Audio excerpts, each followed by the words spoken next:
chocolate cream pie. 1 cup sugar. 3 tablespoons cornstarch. 2 tablespoons cocoa powder. Pinch of salt. 3 cups milk. 3 egg yolks. 1 teaspoon vanilla. 1 tablespoon butter. In a saucepan, combine the sugar, cornstarch, cocoa powder, and salt. In a separate bowl, beat egg yolks and milk. Add to saucepan and blend. Cook over medium heat, stirring constantly until mixture thickens. Remove from heat. Stir in vanilla and butter. Pour into baked pie shell. Cool. Refrigerate. Serve with whipped cream. Reminder: George's favorite. Birthday, February 9. Chapter 7. After Charlie left, Alice went and sat on the porch steps. Hugging her knees tightly to her chest, she closed her eyes as a wave of sadness washed over her. Nothing was right with the world anymore. Her Aunt Polly was gone. Her mother was annoyed, and now Charlie was mad at her too. She shouldn't have said what she'd said to him, but what was she supposed to do? Lardo had been catnapped, she was sure of it, and nobody would even listen to her. Aunt Polly had always listened. Alice remembered a time years ago when her aunt had asked her what she wanted to be when she grew up. Alice had said that more than anything in the world, she wanted to be a squirrel. Most people would have laughed, but Polly didn't. Instead, she told Alice that she would make sure to leave plenty of walnuts out on the porch during the winter months so that Alice wouldn't have to dig around in the snow when she got hungry. Alice didn't even realize that she was crying until she felt a teardrop fall on her bare leg. With her eyes still closed, she began to sing. Who's going to leave me walnuts? Who's going to make me pie? Who's going to love me as I am? Why did you have to die? Ahem. Ahem. It took a minute for it to register that the sound Alice had heard was someone clearing his throat. Lifting her head, she was mortified to discover Charlie Erdling standing at the bottom of the steps, staring up at her. What are you doing here? Alice asked, swiping at her hot tears with the back of her hand. I lost my shopping list, Charlie said. It must have fallen out of my pocket. Do you mind if I look around to see if I dropped it here? Go ahead, Alice said, too embarrassed to even look at him. It was bad enough that she'd been mean to him, but she could only imagine what he must think of her now that he'd heard her singing to herself about walnuts. Part of her wanted to explain, but most of her wanted to crawl under a rock and hide. Charlie quickly retraced his steps, but he didn't find the shopping list. Oh well, he said. Hopefully Miss Girk won't kill me if I can't remember everything. He started to leave, but Alice stopped him.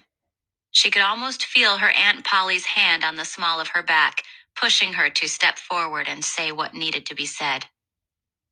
I'm sorry, Alice told Charlie, for the crummy thing I said about your brain. I won't blame you if you decide to hate my guts forever. I don't hate your guts, said Charlie.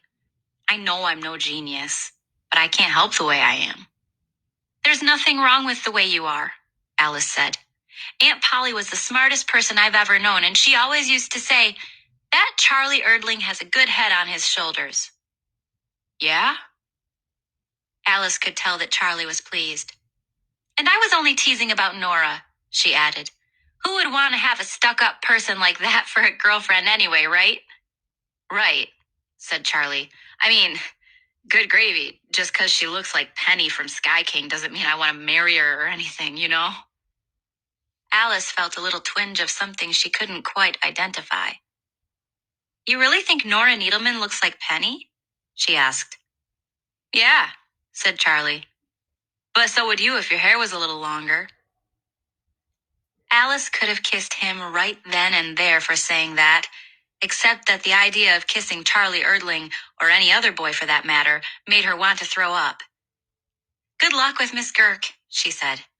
Thanks, said Charlie, and he got on his bike and rode off again toward the A&P, Only this time he turned around and waved before he sailed around the corner and out of sight. It was not long after this that Alice noticed the folded up piece of paper wedged between two boards of the porch step she had been sitting on. It was Charlie's shopping list. Alice unfolded it and began to read what he had written. 1 box Band-Aids, 1 can vegetable shortening, 1 bag sand. The handwriting was terrible, and Charlie hadn't been kidding when he said that he wasn't very good at spelling. Alice started to refold the paper when the fourth and final item on the list caught her eye. 1 dozen cans sardines. Suddenly, everything fell into place, and Alice knew for sure that her hunch had been right. Charlie was just leaving the A&P when Alice arrived, breathless from having ridden her bike like the wind to catch up with him. "What are you doing here?" Charlie asked when he saw her. Alice was panting so hard she couldn't speak, so she handed Charlie the shopping list. "Gee," he said, "it sure was nice of you to come all this way to bring it to me." He unfolded the paper and ran his finger down the items on the list. "Let me see. I remembered to get the Band-Aids and I remembered to get the vegetable shortening. Drat, I forgot all about the sand. It's too late to go to the hardware store now. I'll have to do it tomorrow." "What about the sardines?" Alice asked, having finally caught her breath. "Got 'em," said Charlie, holding up the paper bag of groceries. "No, I mean, what about the sardines?" she said. "What about them?" Charlie asked. "Who do you know who likes sardines?" "Obviously, Miss Girk does," said Charlie. "Otherwise, why would she want 12 cans of them?" "Good question," Alice said. "And you know what I think? I think the reason Miss Girk needs all those sardines is because she's the one who catnapped Lardo." "Miss Girk?" said Charlie incredulously. "The clues are all right there on the shopping list," Alice told him, and she began ticking things off on her fingers. "She needs sand for his litter box, and the Band-Aids are for the scratches Lardo probably gave her when she snatched him." "What about the vegetable shortening?" asked Charlie. "What's that supposed to be for?"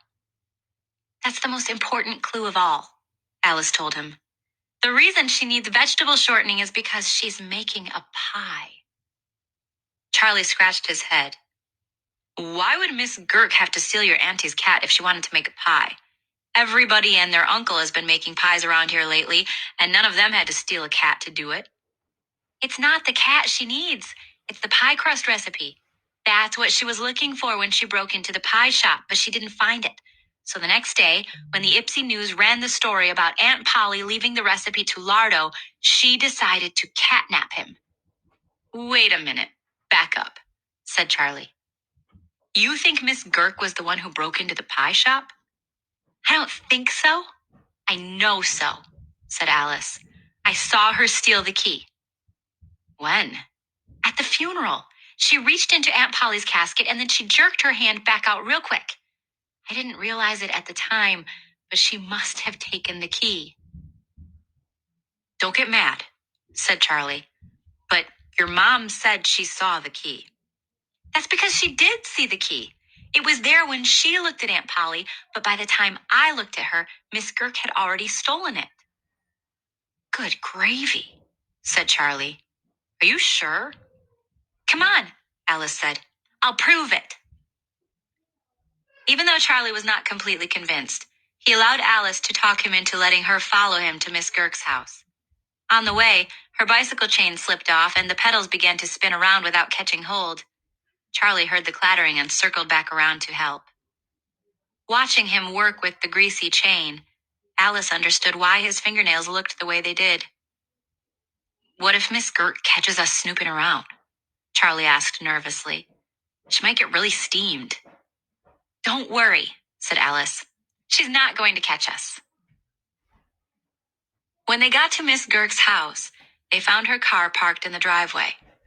It was clear from the dripping garden hose and the bucket of soapy water standing beside it that it had recently been washed. The big green car gleamed like a lizard basking in the sun. Charlie and Alice stashed their bikes in the bushes. Are you scared? Asked Charlie. I mean, you've heard the stories, right? There were a lot of rumors that had been passed around school over the years about Miss Girk and the reason she wore such loose-fitting clothes. One of the most popular stories was that she was hiding the mummified body of a kid who'd been tardy to school one too many times. Alice tried not to think about that as she dove headfirst into a bank of holly that ran along the front of Miss Girk's house. A minute later, Charlie joined her. Next time, let's pick a bush without prickers, he whispered, wincing as he pulled off a spiky holly leaf that was stuck to one of his palms. What do we do now? Let's peek in the window. If we see any sign of Lardo, we'll go straight to the police, Alice whispered back. There was a big picture window in the front of Miss Girk's house. Charlie and Alice crawled on their bellies, commando style, across the lawn until they were situated just beneath it. Ready? Asked Alice. Charlie nodded, and slowly they rose up until their noses were resting on the sill. See anything? Alice whispered, peering through the glass into Miss Girk's living room. Just some furniture, said Charlie. Thwack, thwack, thwack. Charlie and Alice froze. What was that? Charlie whispered. Thwack, thwack, thwack. The sound seemed to be coming from the backyard. Alice signaled Charlie to get down, and they crawled across the lawn and around the corner to the back of the house. Thwack, thwack, thwack. It was louder now, and in between the thwacks was another sound, like a little grunt. The backyard was surrounded by a wooden fence that was too high to see over. Charlie put one finger to his lips, warning Alice to be quiet. Then he squatted down and interlaced his fingers to make a little basket. Alice slipped her foot into his hands, and Charlie boosted her up. Thwack! Thwack! Thwack! What is it? Charlie called up to Alice. What do you see? There was only one word Alice could think of to describe the terrifying sight that lay on the other side of that fence, and her voice was shaking so badly she had trouble getting it out. Ma, she stammered. Just then, Charlie heard a buzzing sound near his left ear. A giant horsefly was circling his head. Anyone who's ever been bitten by a horsefly knows that it's an experience worth avoiding if at all possible. But when Charlie felt the fly land on the back of his neck, he wasn't able to swat it because his hands were busy holding onto Alice's foot. When the fly bit him, Charlie yelped and jumped 3 feet in the air, letting go of Alice's foot with such force that it launched her over the fence like a missile straight into Miss Girk's backyard. What on earth? Miss Girk sputtered as Alice landed at her feet in a heap. Were you spying on me? It's hard to imagine many things more unsettling than seeing your principal without her clothes on. Not that Miss Girk was naked, thank goodness. But the bright red, skin-tight outfit she was wearing that day was a far cry from the kind of clothing she normally wore. Even more shocking than the outfit itself was the fact that Alice now knew what Miss Girk had been hiding under her loose clothes. Muscles. Great big ones. Standing there in her skimpy red suit, Miss Girk didn't look like a principal at all. She looked like Charles Atlas, the beefy muscle man Alice had seen pictures of in magazine ads. From her bulging biceps to her rippling calves, Miss Girk's rock-hard body glistened in the sunlight like a glazed ham. No wonder she'd been able to tear the pie shop apart. She was huge. What do you have to say for yourself? Demanded Miss Girk. Alice was speechless. She had come there to accuse Miss Girk of catnapping Lardo, but looking at those giant muscles, all she could think about was Aunt Polly's couch cushions with all the stuffing yanked out. Alice hoped she wasn't about to meet the same fate as those poor pillows. Well, said Miss Girk, let's have it. Ding dong. The doorbell chimed from inside the house, and Alice breathed a huge sigh of relief. Whoever it was, Alice would explain everything to them. The police would come and take Miss Girk off to jail. Then Alice would bring Lardo home and spend the rest of her life trying to forget the horrifying sight of Miss Girk in that stretchy red outfit. "Don't move," Miss Girk told Alice. Then she reached for her robe, which was hanging over the back of a chair, slipped it on, and went to answer the door. A minute later, Alice heard Charlie's voice coming from inside the house. "Here you go, Miss Girk," he shouted. "I got the groceries you asked for." "Put the bag on the table over there," Miss Girk instructed. "And there's no need to shout, young man. I'm not deaf." Charlie wasn't shouting for Miss Girk's benefit. He was trying to let Alice know that he hadn't abandoned her. After all, it was his fault that she'd ended up on the wrong side of the fence. "Is everything okay?" Charlie shouted.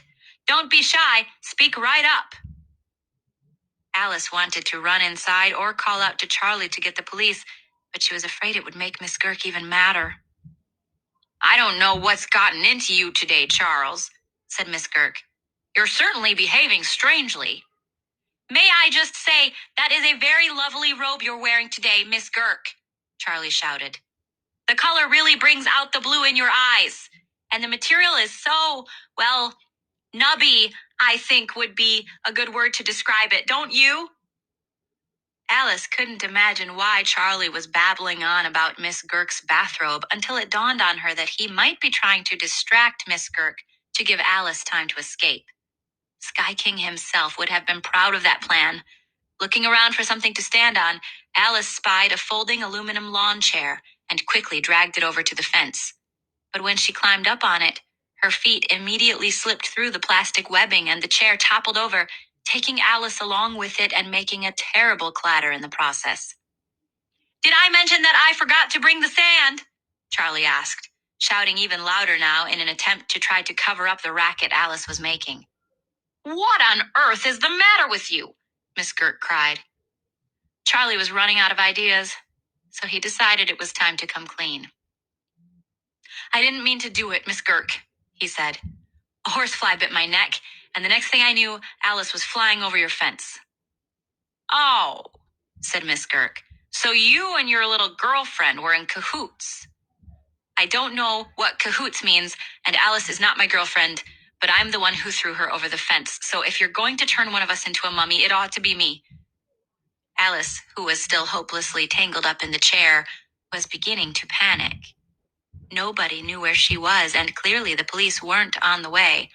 Charlie had done his best, but now it was time for her to step up to the plate. So she did the only thing she could think of to do. She screamed. The minute Miss Girk heard Alice screaming, she raced for the door with Charlie at her heels. As they barreled out of the house into the backyard, visions of mummies and violated couch cushions flashed before Alice's eyes, and she screamed even louder. Miss Girk bounded down the steps, reaching for Alice with her massive arms, but the belt of her robe got caught on the door handle, yanking her backward like a dog on a leash. When she tried to pull herself free, the robe fell open, revealing her gigantic muscles to Charlie for the first time. His eyes practically popped out of their sockets as he took in the sight of Miss Girk in her skimpy red suit. Then a strange sensation came over him, like somebody popped a fizzy into his head and carbonated his brain. "Good gravy, Miss Girk," said Charlie. "You look exactly like—" But before he could finish his sentence, everything went black.